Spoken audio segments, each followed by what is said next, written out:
everyone, welcome to the Scholars Lair.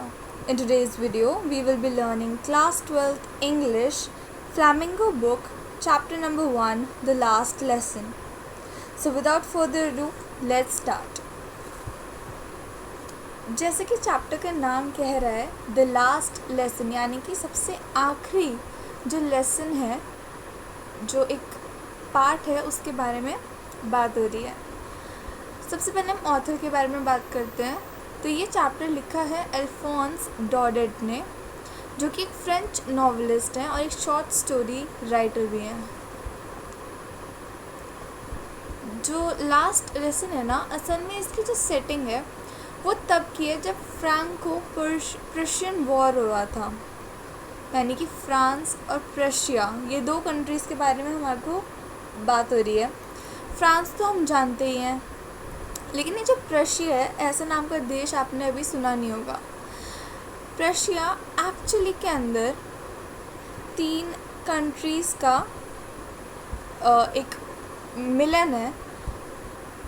उन तीनों को एक साथ हम प्रशिया बोलते हैं. कौन सी हैं ये कंट्रीज़? जर्मनी, उसके बाद पोलैंड और Austria. Not Australia, it's Austria. इन तीनों को एक साथ हम क्या बोलते हैं? प्रशिया. PRUSSIA. तो इन तीनों कंट्रीज़ और फ्रांस के बीच की जो वॉर थी उसको हमने बोला था फ्रैंको प्रशियन वॉर, जो कि हुई थी 1870 से 1871 में. और ये इसके अंदर क्या था, इसमें जो फ्रांस था वो हार गया था, प्रशिया ने फ्रांस को हरा दिया था. और ये जो वॉर थी इसमें जो बिस्मार्क था उन्होंने इसमें मेन भाग लिया था प्रशिया से. जैसे कि नीचे लिखा है, Prussia then consisted of what now are the nations of Germany, Poland and parts of Austria. यही तीनों थे. अब मेन बात आती है, in this story the French districts of Alsace and Lorraine have passed into the Prussian hands. Read the story to find out what the effect this had on life at school. अब क्या हुआ, ये तो हमारे को पता चल गया कि फ्रांस जो है वो इस वॉर में हार जाएगा प्रशिया से. अब फ्रांस के जो 2 डिस्ट्रिक्ट्स हैं जिनका नाम है एल्सेस और लोरेन, यहाँ की मेन कहानी है कि यहाँ पे क्योंकि अब जो एनिमी है, जो प्रशिया है, उन्होंने इन दोनों जगहों को अपने कंट्रोल कर लिया, अंडर कर लिया, है ना. तो क्या होगा यहाँ पर, और यहाँ पे जो स्कूल है उसमें क्या होगा, उसकी स्टोरी है. अब हम चैप्टर पे आ जाते हैं. I started for school very late that morning and was in great dread of a scolding, especially because M. Hamill had said that he would question us on participles and I did not know the first word about them. ये जो starting का है ना, ये बहुत ही one of the most important में से आते हैं, क्योंकि इससे you can have a question. अब क्या कह रहे हैं वो समझते हैं. तो जो ऑथर है वो कह रहे हैं कि मैंने जो स्कूल था ना, उस दिन बहुत लेट हो गया था मैं स्कूल के लिए उस सुबह, और वो बहुत ज़्यादा ड्रेड का क्या मतलब होता है? ड्रेड का मतलब होता है डरे हुए. ही वॉज फियर में थे वो, और वो बहुत एंग्शियस थे. ठीक है, किससे डरे हुए थे वो? स्कोल्डिंग से, कि कहीं उन्हें डांट ना पड़ जाए. ऐसा क्यों था? क्योंकि ये जो एम है ना, इसको हम बोलते हैं मिस हामिल, हम एम हामिल बोल देंगे. इनके टीचर थे ये. इन्होंने क्या कहा था कि वो हमसे क्वेश्चंस पूछेंगे इनसे, किस पे? पार्टिसिपल्स पे. ये एक ऐसा क्वेश्चन है जो आपके स्कूल के टेस्ट में आ सकता है, एज ए MCQ आ सकता है. And I did not know the first word about them. जो ऑथर है वो उसके बारे में कुछ भी नहीं जानते थे, पार्टिसिपल्स होते क्या हैं. जैसे इंग्लिश में हम पार्टिसिपल्स पढ़ते हैं, सेम उसी की बात हो रही है. For a moment I thought of running away and spending the day out of doors. It was so warm, so bright. The birds were chirping at the edge of the woods, and in the open field back of the sawmill, the Prussian soldiers were drilling. It was all much more tempting than the rule for participles, but I had the strength to resist and hurried off to school. अब यहाँ पे बहुत सारी बातें हुई हैं, starting से देखते हैं। तो क्या हुआ, अब क्योंकि वो इतना डरा हुआ है कि यार पार्टिसिपल्स के बारे में मुझे कुछ नहीं आता और मेरे से वो क्वेश्चंस पूछेंगे, क्लास में क्वेश्चंस पूछेंगे हामिल जो हैं, जो इनके टीचर हैं, तो एकदम से उसे लगा कि काश मैं भाग जाऊँ क्या, है ना, कि मैं स्कूल ना जाऊँ आज, और आज बाहर ही अपना दिन जो है वो स्पेंड करूँ, क्योंकि इतनी अच्छा जो वेदर है, जैसे वो बता रहे, it was so warm so bright, यानी कि बहुत ही प्लेजेंट वेदर है उस दिन, है ना, अच्छा वेदर है, गुड वेदर। जैसे अगर आपसे क्वेश्चन में बात की जाए इस पैरा के बारे में, तो आप वार्म सो ब्राइट का क्या बोल सकते हो कि it is a pleasant weather. ये जितने भी नोट्स हैं आप साइड बाय साइड अपनी बुक के अंदर ही लिख लो, ताकि जब बाद में आप टेस्ट के टाइम पे पढ़ो तो साइड बाय साइड आपको सब कुछ याद आता रहे। अब ये है, आता है मेन चीज़ आती है कि क्या क्या चीज़ें थी जो वो मतलब वो चाहता था कि मैं स्कूल छोड़ के ये सब करूं। तो कहते हैं जो बर्ड्स है वो चॉप कर रही है, बर्ड्स जो है उनकी साउंड होती है ना, chopping sound, at the edge of the woods. Woods का क्या मतलब है, forest. And in the open field back of the sawmill. अच्छा, फिर वो कह रहे हैं कि एक तो चीज़ थी कि जो बर्ड्स हैं वो कैसे आवाज़ें निकालते हैं ना, उसे चॉपिंग कहते हैं, मैं उनको देखूं, उनकी आवाज़ें सुनूं।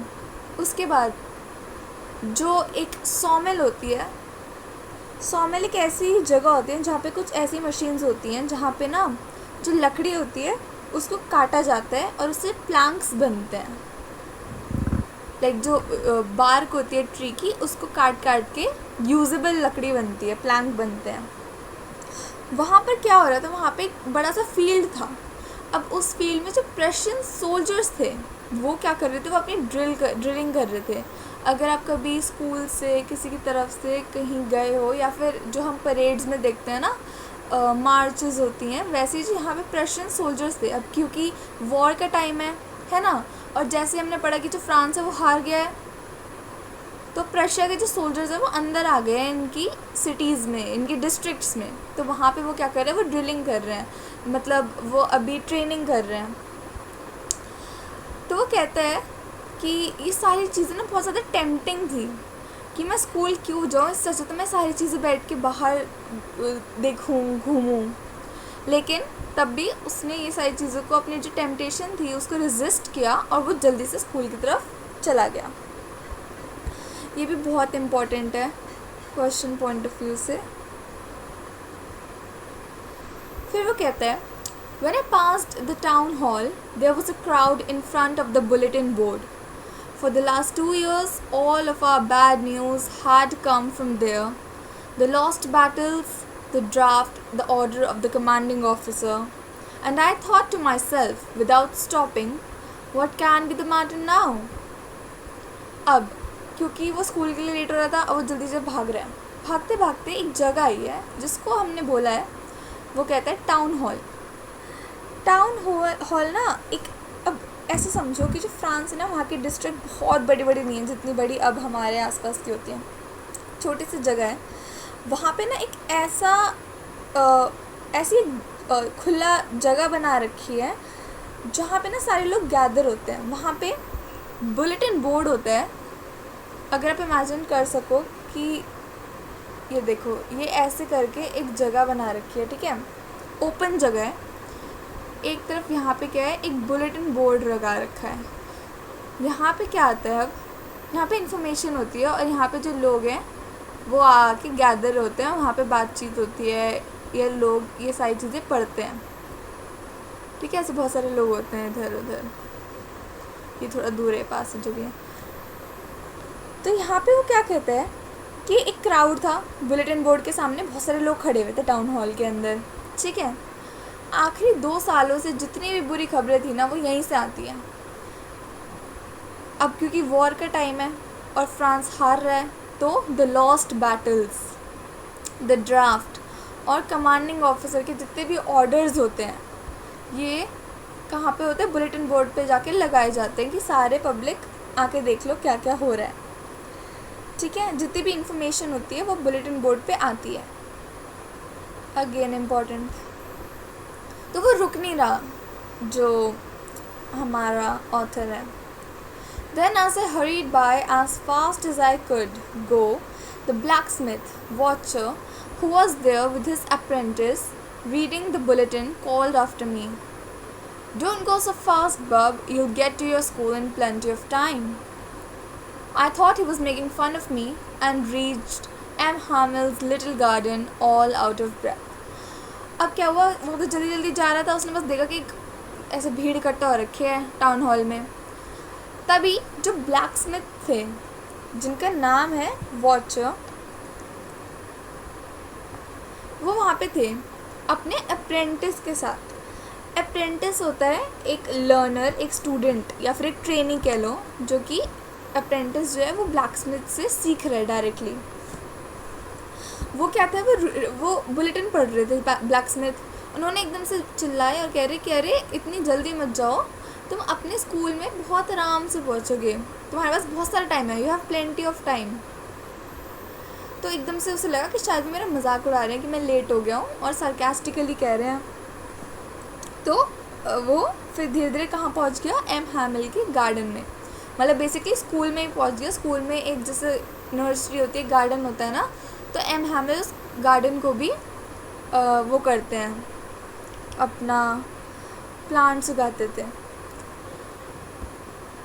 फिर वो कहता है, usually when school began there was a great bustle which could be heard out in the street, the opening and closing of desks, lessons repeated in unison, very loud, with our hands over our ears to understand better, and the teacher's great ruler rapping on the table.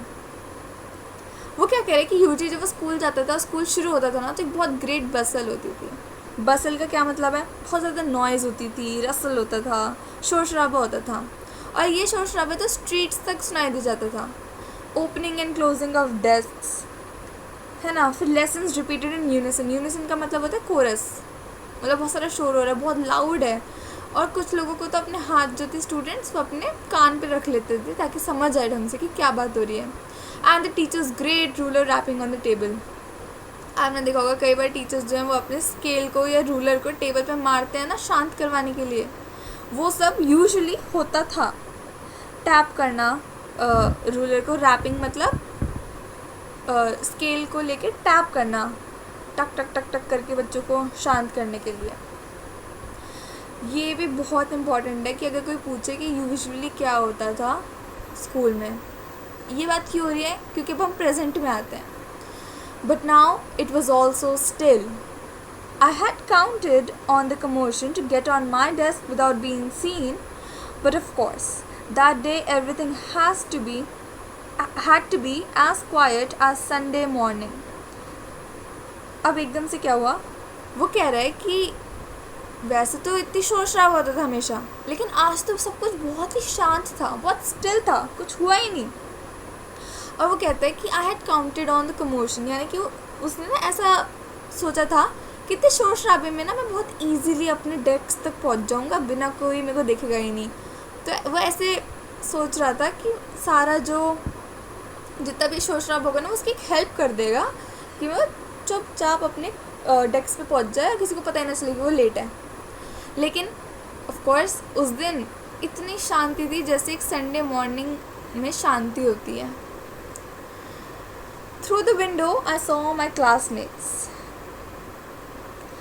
अच्छा, commotion यहाँ पे word आया था ना, उसका मतलब वही होता है डिस्टर्बेंस या रकस, शोर शराबा, वही सब. हाँ, through the window I saw my classmates already in their places and M. Hamill walking up and down with this terrible iron ruler under his arm. I had to open the door and go in before everybody. You can imagine how I blushed and how frightened I was. अब जैसा उसने सोचा था वैसा शोर शराबा तो था ही नहीं कहीं पर. तो फिर उसने देखा विंडो से उसके सारे क्लासमेट्स जो है ना वो अपनी जगहों पे बैठ चुके हैं, और जो उसकी टीचर है हैमिल है, वो अपने हाथ में उन्होंने क्या ले रखा है, आयरन रूलर ले रखा है, यानी लोहे का स्केल ले रखा है. टेरेबल कह रहा है वो उसको. उसके बाद वो कहता है कि वो इधर से उधर चल रहे हैं और वो उनके हाथ में है. अब उस बेचारे को क्या करना पड़ा, डोर खोला उसने क्लास का और सभी के सामने उसको बेचारे को अपनी सीट पर जाना पड़ा. और वो बहुत ज़्यादा ही blushed and he was frightened. Blush मतलब वो बहुत ज़्यादा एम्बेरस्ड था कि सबके सामने वो लेट आ रहा है, और बहुत डरा भी हुआ था कि अब उसके टीचर उसको डांटेंगे.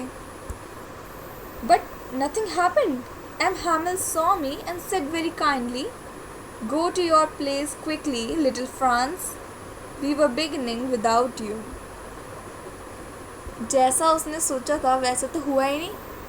एम हैमिल जो थे वो बहुत ही काइंडली, बहुत ही अच्छे स्वभाव के साथ उन्होंने उसको देखा और बोला कि अपनी जगह पे जल्दी से चले जाओ लिटिल फ्रांस.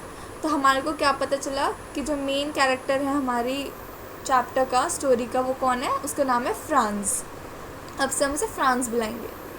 वो कहते हैं कि हम तो तुम्हारे बिना ही शुरू कर रहे थे, तो जाओ जल्दी से अपनी सीट पे जाके बैठ जाओ. I jumped over the bench and sat down at my desk. Not till then, when I had got a little over my fright, did I see that our teacher had on his beautiful green coat, his frilled shirt, and the little black silk cap, all embroidered, that he never wore except on inspection and prize days. अब पहले तो उसको बहुत unusual चीज़ क्या हुई, जब जो school था वो बहुत शांत था. फिर क्या हुआ कि जो उसके एम हामिल थे, टीचर थे, उन्होंने कुछ नहीं डांटा उसको और शांति से उसको बहुत ही काइंडली बोला अपनी जगह पे जाके बैठ जाओ. फिर क्या हुआ, जब वो जल्दी से जाके अपने बेंच पे बैठा, डेस्क पे बैठा, और वो अभी तक डरा ही हुआ था थोड़ा सा, उसने एकदम से नोटिस किया कि उसके जो टीचर है ना, उन्होंने कुछ चीज़ें हैं उनके बारे में जो अलग है, जो आपको हमेशा लर्न होनी चाहिए. कि उन्होंने एक सुंदर सा ग्रीन कलर का कोट पहन रखा है, उनकी फ्रिल्ड शर्ट है, और एक लिटिल ब्लैक सिल्क कैप है, ब्लैक सिल्क कैप. और ये सारी कैसे हैं? एम्ब्रॉयडर्ड है. ये बहुत ही इम्पोर्टेंट है. ये सारी चीज़ें जितने भी ये आर्टिकल्स हैं, ग्रीन कलर का कोट, फ्रिल्ड शर्ट और ब्लैक कलर की सिल्क की कैप. और ये सारी चीज़ें क्यों बहुत अनयूजुअल हैं? क्योंकि वो कभी ये पहनते ही नहीं थे. सिर्फ और सिर्फ इंस्पेक्शन जब होती थी तब पहनते थे, और प्राइज़ डेज जब होता था सिर्फ तब पहनते थे. ये याद रखने के लिए कि उन्होंने क्या क्या चीज़ें पहनी थी हम उन्हें ड्रॉ कर लेते हैं. वैसे तो ये हैं एम हैमिल जो दिखा रखे हैं, बट हम यहाँ पे ऐसे करते हैं कि इन्होंने क्या कर रखा है, ग्रीन कलर की शर्ट पहन रखी है. ये क्या है? ग्रीन कलर का. ठीक है, ग्रीन कलर का कोट पहन रखा है, और ये उनकी शर्ट जो है वो कैसी है? फ्रिल्ड है. ये है फ्रिल्ड शर्ट पहन रखी है उन्होंने, और ब्लैक कलर की, काले रंग की सिल्क की उनकी टोपी है. ये ब्लैक कलर की सिल्क की टोपी पहन रखी है उन्होंने. ये है एम हैमिल. अब besides, the whole school seemed so strange and solemn, but the thing that surprised me the most was to see on the back benches that were always empty, the village people sitting quietly like ourselves, old Hauser with his three-cornered hat, the former mayor, the former postmaster, and several others besides. अब क्या हुआ कि वो कह रहे हैं पूरा जो स्कूल था ना वो थोड़ा अलग था, बहुत स्ट्रेंज था और बहुत ही सोलम था. सोलम का मतलब बहुत ही सीरियस, बहुत ही फॉर्मल था, बहुत सीरियस थे सब. लेकिन सबसे ज़्यादा वो शॉकिंग उसे क्या लगा, बहुत सरप्राइजिंग क्या लगा कि जो बैक बेंचेस होते हैं ना, सबसे पीछे वाले बेंच, बैक बेंचर्स जिन्हें कहते हैं, वैसे तो वो हमेशा खाली रहते थे, लेकिन आज जो विलेज के लोग थे ना वो बहुत शांति से बैठे हुए थे, जैसे कि बच्चे शांति से बैठे हुए थे. विलेज के लोगों में कौन कौन आए थे? विलेज के लोग में हमारे पास थे old हॉजर.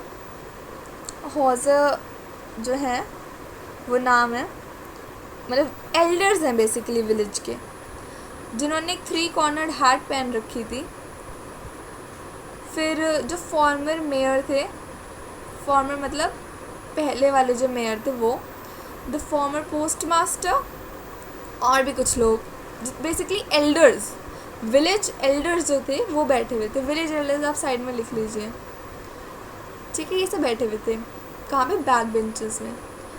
Everybody look sad and the Hauser had bought an old primer, thumbed at the edges, and he held it open on his knees with his great spectacles lying across the pages. फिर वो notice करता है France कि हर कोई ना बड़ा sad सा था, बहुत दुखी था. और जो हॉजर था ना, उसने एक ओल्ड प्राइमर लेके आया था. प्राइमर ना एक छोटी सी बुक होती है, वो एक बुक लेके आ रखा था. थम्ड एट द एजेस यानी कि वॉर्न आउट. अगर आपको क्वेश्चन में लिखना हो तो आप लिख सकते हो, यूज़ कर सकते हो वॉर्न आउट, यानी कि थोड़ी फटी पुरानी सी बुक थी वो. और वो उसने अपनी नीज़ पे रख रखी थी और उसके जो स्पेक्टिकल्स थे, चश्मे थे, वो भी रख रखे थे. फिर वो कहता है, While I was wondering about it all, M. Hamill mounted his chair and in the same grave and gentle tone which he had used to me, said, "My children, this is the last lesson I shall give you. The order has come from Berlin to teach only German in the schools of Alsace and Lorraine. The new master comes tomorrow. This is your last French lesson. I want you to be very attentive." अब M हैमिल के बारे में हम और जानेंगे. France कह रहे कि मैं बस सोच ही रहा था ये सब हो क्या रहा है. तभी जो हैमिल थे वो चेयर पे जाके बैठे, माउंटेड यानी कि फर्मली ही सैट डाउन. वहाँ पे बैठ के उन्होंने अपनी ग्रेव यानी सीरियस और जेंटल टोन में बात बोली.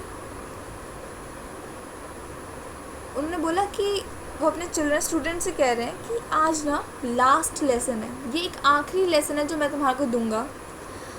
बर्लिन किसकी कैपिटल है? जर्मनी की. यानी बर्लिन से ऑर्डर आया है कि अब से एल्सेस और लोरेन जो कि फ्रेंच डिस्ट्रिक्ट्स हैं, फ्रांस की डिस्ट्रिक्ट्स हैं, वहाँ पे केवल जर्मन ही पढ़ाई जाएगी. फिर वो कहते हैं कि जो न्यू टीचर है, न्यू मास्टर है, वो कल आएगा. आज तुम्हारा आखिरी फ्रेंच लेसन है. मैं चाहता हूँ तुम बहुत ज़्यादा अटेंटिव हो. अब इस पैराग्राफ से, इतने इम्पोर्टेंट पैराग्राफ से क्या पता चल रहा है कि जो बच्चे हैं, जो फ्रांस है, उसको न्यूज़ मिल गई है. कौन सी न्यूज़? जो न्यूज़ हॉल में, टाउन हॉल में लगी हुई थी, वो मिल गई है. अब अगर आपसे क्वेश्चन से पूछा जाए कि वो था क्या, जो बर्लिन से ऑर्डर आया था वो क्या था, तो आप दो चीज़ें लिखोगे. पहला कि removal of French language and the imposition of German in the schools of Alsace and Lorraine. ये दोनों बातें लिखनी है जब भी कोई पूछे वो ऑर्डर क्या था, बर्लिन से क्या आया था, ये सब. अब इसके बाद फ्रांस कहता है, "What a thunderclap these words were to me. Oh, the wretches. That was what they had put up at the town hall." मतलब वो बहुत शॉक हो चुका है. थंडरक्लैप मीन्स शॉकिंग. और जब वो कहता है, "Oh, the wretches" यानी कि इतना मिजरेबल है, वो इतना अनहैप्पी है कि अब उसे रियलाइज़ हो रहा है कि वो टाउन हॉल में क्या चीज़ लगी हुई थी जो सब पढ़ रहे थे. "My last French lesson. Why? I hardly knew how to write. I should never learn any more. I must stop there. Then. Oh, how sorry I was for not learning my lessons, for seeking birds' eggs or going sliding on the Saar. My books, that had seemed such a nuisance a while ago, so heavy to carry. My grammar and my history of the saints were old friends now that I couldn't give up. And M. Hamill too, the idea that he was going away, that I should never see him again, made me forget all about his ruler and how cranky he was." अब France जो है वो अपने मन की बात बता रहा है. वो इतना ज़्यादा शॉक्ड है कि आज मेरा आखिरी फ्रेंच लेसन है, अभी तक तो मुझे लिखना भी नहीं आता था, मतलब ऑब्वियसली अभी भी नहीं आता, बट वो ऐसे रिग्रेट कर रहा है कि मैं कितना, अब वो उसे बुरा लग रहा है, हाउ सॉरी, उसे बहुत बुरा लग रहा है, वो सॉरी फील कर रहा है कि मैं उसने क्यों नहीं पढ़ाई की, क्यों नहीं अपने सारे लेसन सीखे। वो तो जा जाके क्या करता था, बर्ड्स के जो एग्स थे उनको देखता था, या फिर सार जो है वो एक रिवर है वहाँ पे स्लाइडिंग करता था, जाता था। और फिर वो कहता है कि जो उसकी बुक्स हैं जो अभी कुछ टाइम पहले तक एक न्यूसेंस थी, मतलब वो उन्हें बिल्कुल पसंद नहीं करता था और इतनी भारी होती थी उठाने में, जो उसकी ग्रामर थी, हिस्ट्री की बुक्स थी, ये सारे अब एक पुराने दोस्तों की तरह हो गए हैं जो वो छोड़ना नहीं चाहता। फिर वो एम हैमिल के बारे में भी बोल रहा है कि द फैक्ट कि वो दूर जा रहे हैं, ही इज़ गोइंग अवे, क्योंकि अब तो नया टीचर आएगा और वो एक फ्रेंच टीचर है, उनका अब कोई काम नहीं है, तो वो छोड़ के जा रहे हैं फ्रांस को। तो उसको बहुत बुरा लग रहा है कि अब मैं इनको दोबारा नहीं मिल पाऊँगा इनसे। और वो इसी बात पे उनका जो रूलर था, उनका स्केल था, उसके बारे में सब कुछ भूल जाता है। और वो कितने क्रैंकी थे, क्रैंकी मतलब बहुत शॉर्ट टेम्पर्ड, बहुत जल्दी गुस्सा आता था उन्हें, वो सारी बातें वो उनके बारे में अब भूल गया। Poor man, it was in honor of this last lesson that he had put on his fine Sunday clothes. वो कहते हैं कि अब समझ आया उन्होंने अपने इतने अच्छे संडे वाले क्लोथ्स जो वो संडे को पहनते थे, संडे में यानी कि चर्च में या कम्युनिटी मीटिंग में जब सोशलाइजिंग होती है, संडेज़ को यूजली चर्च जाते हैं ना, वहाँ पे जो वो कपड़े पहनते थे वो आज क्यों पहने उन्होंने। फिर उसको समझ आता है कि why the old man of the village वो sitting there in the back of the room, जितने भी वो एल्डर लोग थे वो पीछे बैठे क्यों थे। अब उसे समझ आ गया क्यों बैठे थे। 2-3 रीजंस है इसके जो इसी पैराग्राफ में आएंगे। It was because they were sorry to that they had not gone to school more, ये है पहला रीज़न। सेकेंड में दूसरा कलर ले लूँ। पहला रीज़न क्या है, वो कह रहे हैं कि जितने भी एल्डर लोग थे ना, इन्हें बुरा लग रहा था कि हम और स्कूल क्यों नहीं गए। दूसरा रीज़न, वो उनका तरीका था, it was their way of thanking our master for his 40 years of faithful service. And ये दूसरा रीज़न। तीसरा reason, showing their respect for the country that was there no more. France को रिस्पेक्ट देने के लिए, अपनी कंट्री को respect देने के लिए वो वहाँ पे बैठ रखे थे। ये जो क्वेश्चन है ये भी काफ़ी इम्पोर्टेंट है, ये पैरा आपको याद होना चाहिए, पता होना चाहिए क्या क्या चीज़ें हैं इसमें। फिर वो कहते हैं कि जब तक मैं ये सब सोच रहा था उसका नाम बुलाया गया और अब उसकी बारी थी रिसाइट करने की। What would I not have given to be able to say that dreadful rule for the participle all through, very loud and clear and without one mistake. But I got mixed up on the first words and stood there, holding on to my desk, my heart beating and not daring to look up. अब participle के जो rules थे सुनाने के लिए उसको खड़ा किया गया। अब वो सोच रहा था कि मैं कैसे सुनाऊंगा इतने शांति, मतलब इतने थोड़ी तेज़ आवाज़ में, बहुत क्लियरली, बिना किसी मिस्टेक के। लेकिन जब वो खड़ा हुआ तो एकदम से वो बोलने लगा और पहले ही कुछ जो उसने शब्द बोले उसी में वो घबरा गया, mixed up on the first words. और फिर वो अपने डेस्क पे खड़ा रहा और उसका जो हार्ट था वो बहुत जल्दी बीट कर रहा था और थोड़ा उसे डर भी लग रहा था, इस वजह से वो ऊपर नहीं देखना चाहता था, अपने टीचर की तरफ नहीं देखना चाहता था। तब एम हैमिल ने उसे कहा, I want scold you little France, you must feel bad enough.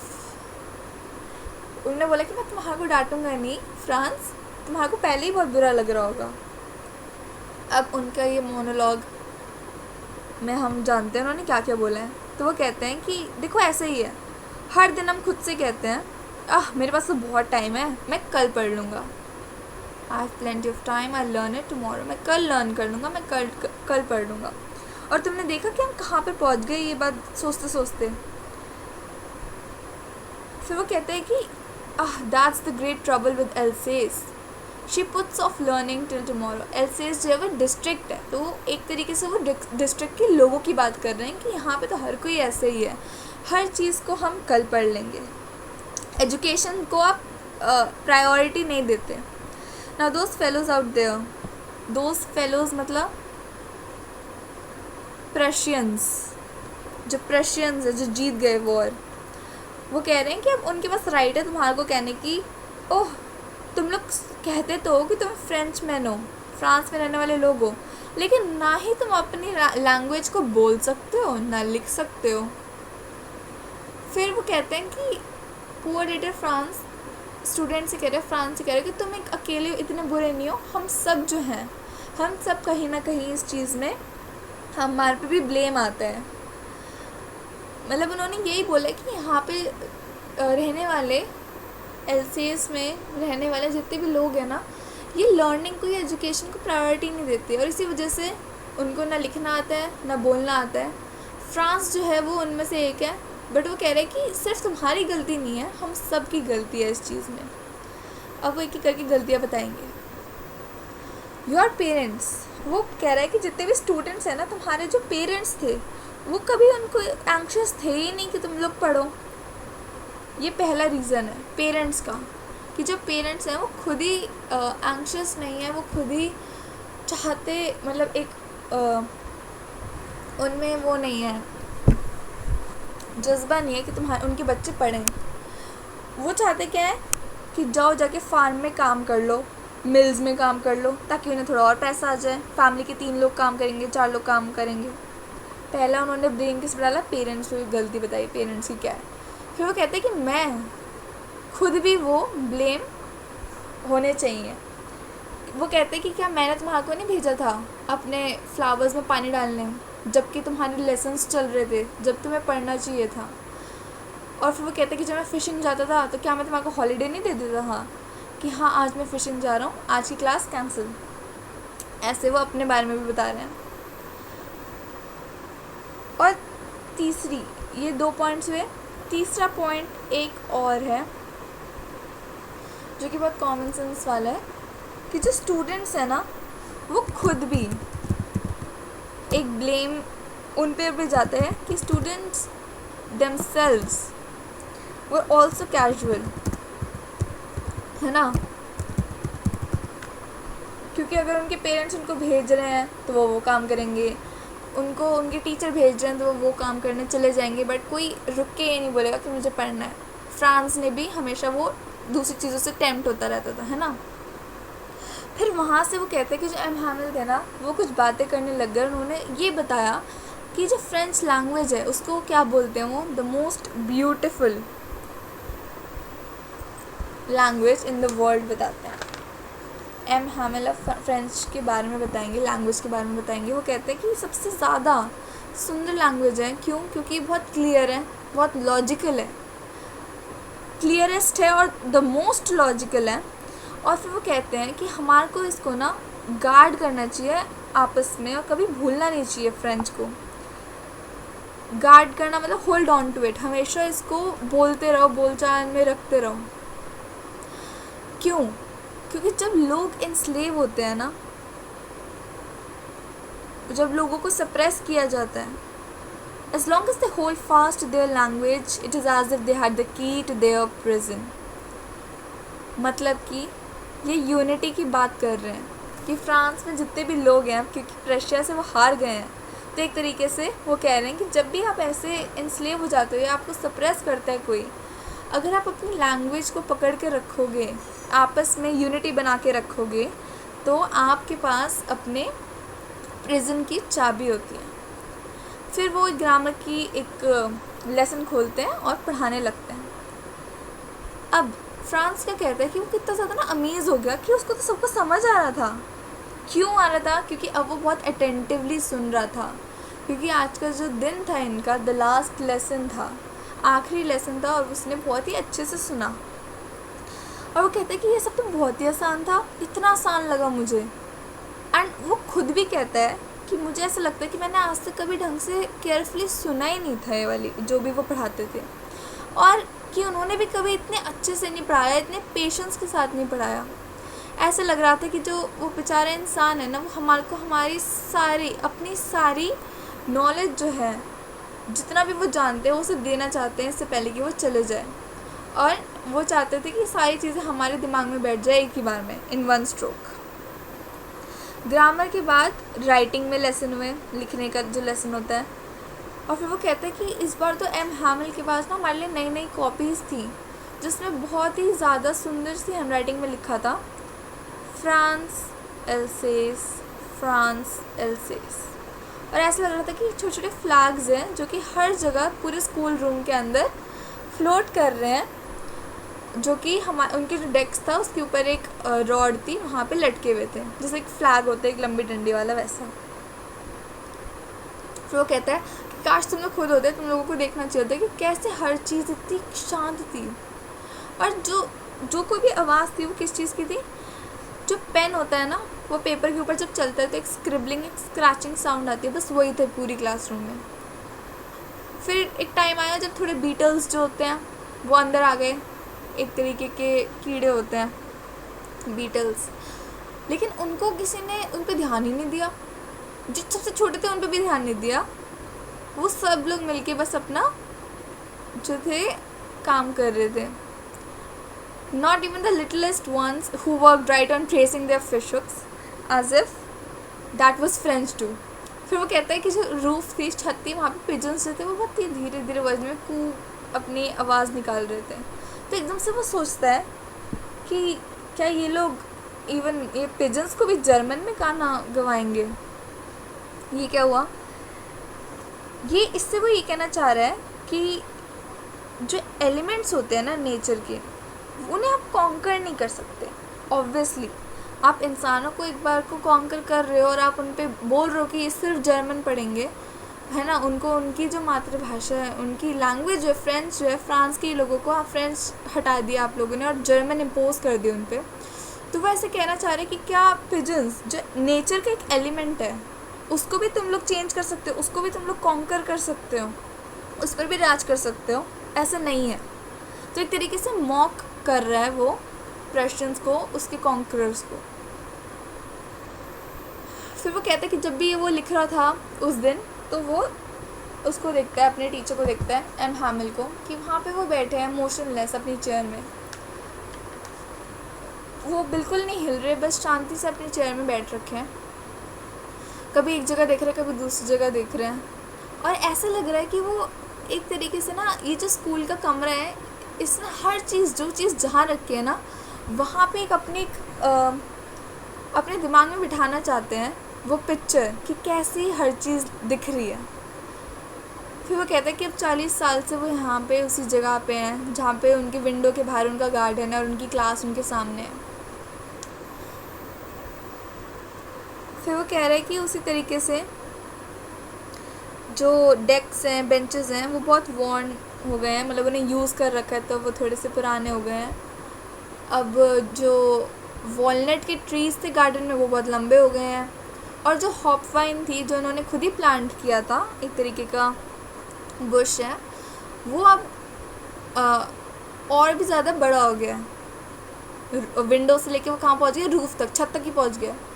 कितना ज़्यादा उन्हें दुख हो रहा होगा, उनका हार्ट ब्रोकन हो चुका होगा कि वो इस सब को छोड़ के अपने जा रहे हैं।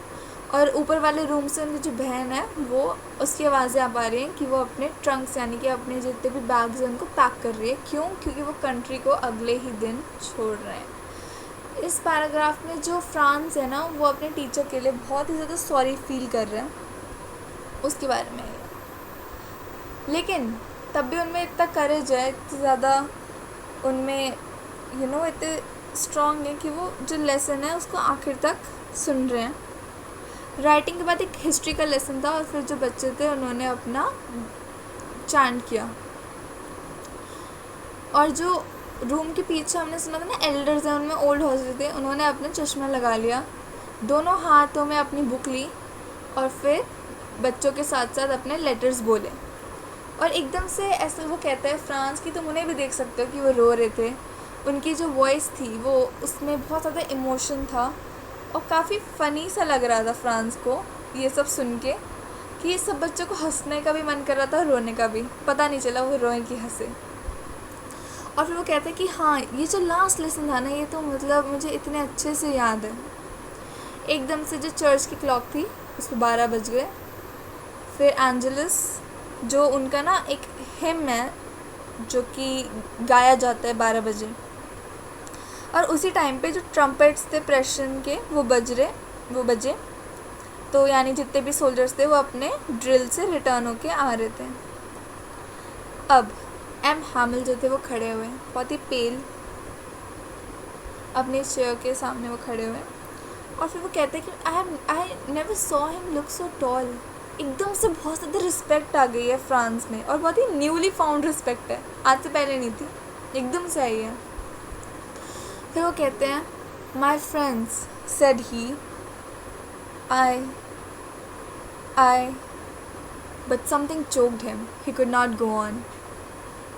Then he turned to the blackboard, took a piece of chalk, and bearing on with all his might, he wrote as large as he could, Vive la France. जो एम हैमिल है वो खड़े हुए, उन्होंने बोला मेरे दोस्तों। उसके बाद वो कहना चाह रहे थे कुछ, लेकिन एकदम से उनसे कहा नहीं गया। ही चोक, मतलब जब बहुत ज़्यादा आप इमोशनल होते हो, आपकी आंखों में आंसू होते हो, तो एकदम से बोला नहीं जाता, वो हो गया। फिर वो ब्लैक बोर्ड की तरफ मुड़े, उन्होंने एक चौक का पीस लिया और अब बड़े बड़े अक्षरों में लिखा वीवे ला फ्रांस, जिसका मतलब होता है लॉन्ग लिव फ्रांस। फिर वो then he stopped and leaned his head against the wall and without a word he made a gesture to us with his hand, school is dismissed, you may go.